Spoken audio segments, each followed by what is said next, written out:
qui revient avant la cérémonie du soir, comme le murmure d'une source enfouie.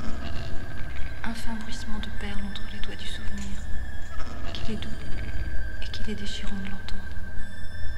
Et revenir, se retourner à moitié sur le pivot flexible de l'action enclenchée et vouloir n'être plus, au cœur de ce débit, que le joug est déjà usé d'un fouet, du vent poussé par les issues et ouvert au choc des sifflements. À parcourir le risque rituel d'aimer, le jeu s'est fait notre complice. De m'être fracassé le crâne aux portes que l'on ne voulait pas m'ouvrir, je n'y laisserai désormais que les mystérieux indices d'un passage, ce que j'appelle fuir.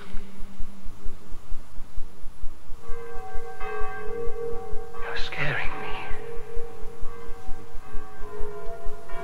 Am I not scared? L'aventure ne peut se vivre qu'à l'état sauvage, loin de toute religion, idéologie, morale, tradition. Car si le chemin qu'on emprunte est déjà percé, nivelé, signalisé, si une foule s'y presse, il n'y a ni solitude ni errance. Pour s'ouvrir son chemin, chacun doit se fabriquer ses propres armes, avec rien. Cette évidence que l'artiste est un maudit, un privilégié.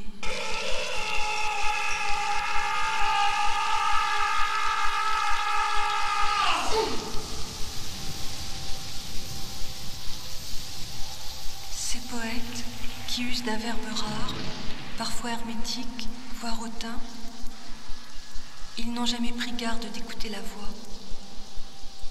Car lorsqu'elle murmure en nous, dans notre part la plus humble, la plus silencieuse, elle ne sait dire que des choses éminemment simples, claires, évidentes.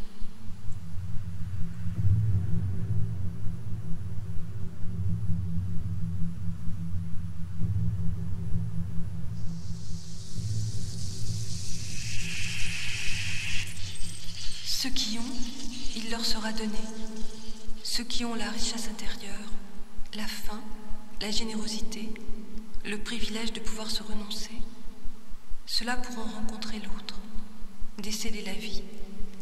Mais ceux qui n'ont rien, il leur sera ôté.